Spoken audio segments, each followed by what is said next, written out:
คนบอกให้นาทีไม่เพื่อนนะเนาะก็คือเก่าคือหลังพี่น้องเอ้ยเนาะเมื่อวานนี้ครับใส่ทั้งอันคณะบริหารงานเศร้านุ่มเพื่อนเนาะที่ว่าเป็นการเฉลิมฉลองวันสักต่างเศร้านุ่มเนาะกลุ่มหอบ71 ปีวันอยู่ทั้งเมืองเพื่อนเนาะแต่เพื่อว่ามื้อนี้จะเป็นมื้อสันวันดีอีกนึงเนาะก็ถือว่าเป็นการขึ้นเงื่อนใหม่เนาะมุ่งซีแฟกคนว่าตะกี้เพิ่นว่ามุ่งหญ้ามุ่งสังกะสีแต่ว่าเดี๋ยวนี้มุ่งกระเบื้องซีแฟกแล้วพี่น้องก็เป็นงานมงคลเนาะของทานทองดำหลวงแสงเนาะผมโดยครอบครัว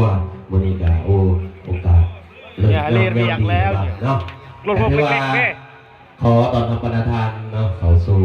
พิธีเข้าสู่งานเลี้ยงงานสังสรรค์มื้อนี้เนาะบ่ได้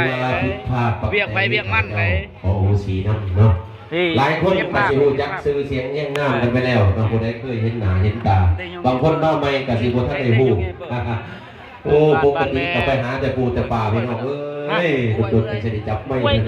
เนาะแต่ว่าเรื่องเวียดหาปลาเนี่ยหาทุกมื้อแต่ว่าเรื่องเวียดงานศิลปะดนตรีเนี่ยดุดๆไอ้พ่อท่านนึงเดือนละเทื่อ2 เทื่อเนาะพอได้เงินใส่น้ำมันไปหาปลาพี่น้องเนาะผู้ใดถึงอกถึงใจกับจงจักสิบจักเศร้าวันนี้ให้ท่านบิดาโคชงอะไรพี่น้องเลยเอากันที่ว่าวันนี้คือเก่าคือหลังเนาะทีมงานลุงบุญแทนแสนคำเดินทางมาจากบ้านกบวงบนเนาะทางหนองไส้บุญแทน